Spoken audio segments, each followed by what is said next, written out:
G Ramji ಅಂದರೆ Mahatma Gandhi NREGA scheme ಇತ್ತಲ್ಲ, ಅದನ್ನು ಆ ಸ್ಕೀಮನ್ನು ಮಹಾತ್ಮ ಗಾಂಧಿಯವರ ಹೆಸರು ತೆಗೆಯೋದೇ ಅಲ್ಲ, ಅದ್ರ ಜೊತೆಗೆ 100ಕ್ಕೆ 100 ಪಾಲು ಕೇಂದ್ರ ಸರ್ಕಾರ ಹಣ ಕೊಡ್ತಾಯಿದ್ರು. ಹಿಂದೆ ಮನಮೋಹನ್ ಸಿಂಗ್ ಅವ್ರ ಕಾಲದಿಂದ ಹಿಡಿದು ಮೊನ್ನೆವರೆಗೂ ಕೂಡ ಕೇಂದ್ರ ಸರ್ಕಾರನೇ ಹಣ ಕೊಡ್ತಾಯಿದ್ರು. ಈಗ ಹೆಸರು ಬದಲಾಯಿಸಿ ರಾಜ್ಯ ಸರ್ಕಾರ ಕೂಡ 40% ಹಣ ಹಾಕಬೇಕು ಅದಕ್ಕೆ ಅಂತ ಹೇಳಿದ್ದಾರೆ. ಆಮೇಲೆ ನರೇಗಾ ಸ್ಕೀಮಲ್ಲಿ ಮೊದಲು ದೇಶದಲ್ಲಿ ಎಲ್ಲ ಭಾಗದಲ್ಲೂ ಕೂಡ ಯಾರು ಎಷ್ಟೇ ಕೆಲಸ ಬೇಕಾದ್ರೂ ಮಾಡ್ಬೋದಿತ್ತು. ಈಗ ಅದನ್ನೆಲ್ಲ ತೆಗೆದಾಕಿ ರಿಸ್ಟ್ರಿಕ್ಷನ್ ಮಾಡಿದ್ದಾರೆ.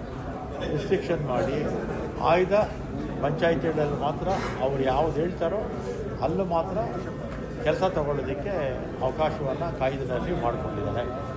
ಅಂದರೆ ಇದೇನಾಗುತ್ತೆ ಅಂದರೆ ಅವ್ರಿಗೆ ಬೇಕಾಗಿರ್ತಕ್ಕಂಥ ಕಡೆ ಮಾಡಿಕೊಡ್ತಾರೆ, ಬೇಡವಾಗಿರ್ತಕ್ಕಂಥ ಕಡೆ ಬಿಟ್ಬಿಡ್ತಾರೆ. ಮತ್ತು ಉದ್ಯೋಗ ಖಾತ್ರಿ ಅನ್ನೋದು ಹೋಯಿತು. ಇದು ವಿಶೇಷವಾಗಿ ಯಾರು ಉದ್ಯೋಗಕ್ಕೆ ಹೋಗ್ತಾ ಇದ್ದಿದ್ದು? ಬಡವರೇ ಹೋಗ್ತಾಯಿದ್ದು. ಬಡವರು ಹೋಗ್ತಾ ಇದ್ದಿದ್ದು. ಅವರಿಗೆ ಇವತ್ತು ಕೇಂದ್ರ ಸರ್ಕಾರ ಅನ್ಯಾಯ ಎಲ್ಲ ದ್ರೋಹ ಮಾಡ್ತಾ ಇದೆ ಅಂತ ಹೇಳಿದ್ರೆ ತಪ್ಪಾಗುತ್ತೆ. ಮತ್ತು ಹೆಸರು ಜಿ ರಾಮ್ಜಿ ಅಂತ ಇಟ್ಕೊಂಡಿದ್ದಾರೆ. ಹೆಸರು ಇಟ್ಕೊಳ್ಳೋದು ಒಂದು ಕಡೆ, ಮತ್ತು ನರೇಗಾ ಸ್ಕೀಮ್ನ ಬದಲಾಯಿಸಿ